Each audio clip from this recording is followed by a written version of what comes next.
Assalamualaikum warahmatullahi wabarakatuh. Perkenalkan, saya Reviana.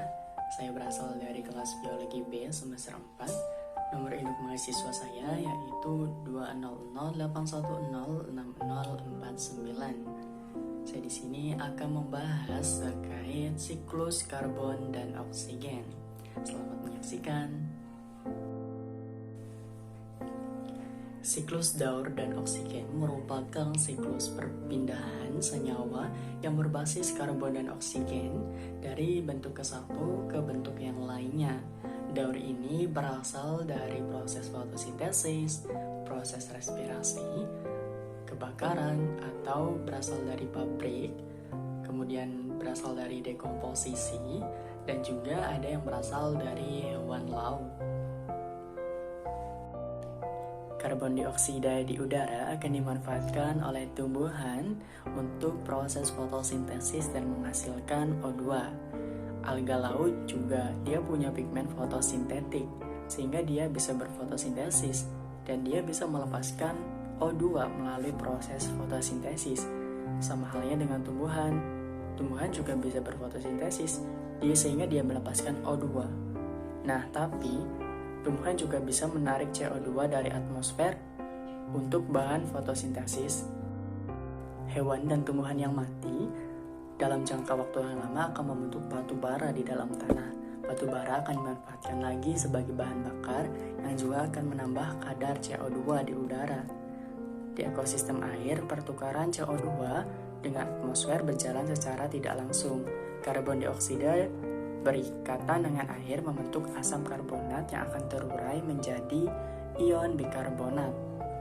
Bikarbonat adalah sumber karbon bagi alga untuk memproduksi makanan. Sebaliknya, saat organisme air berespirasi, CO2 akan dikeluarkan menjadi bikarbonat. Jumlah bikarbonat dalam air seimbang dengan jumlah CO2 di air.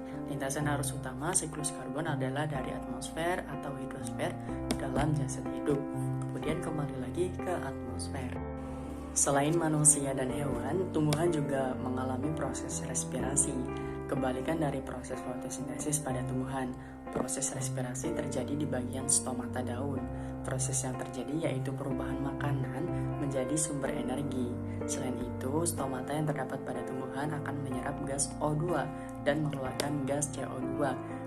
Sedangkan pada manusia dan juga hewan yang mengalami proses respirasi merupakan rangkaian proses dimulai dari oksigen yang dihirup, kemudian mengeluarkan uap air dan juga karbon dioksida, sehingga menghasilkan energi dalam bentuk ATP yang dibutuhkan oleh seluruh sel di dalam tubuh makhluk hidup.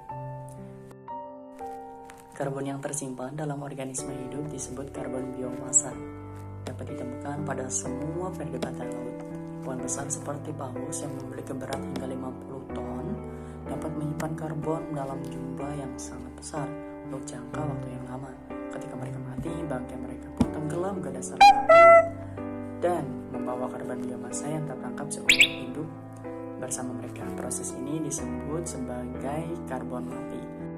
Karbon tersebut akan terkubur dalam sedimen dan terkunci selama jutaan tahun.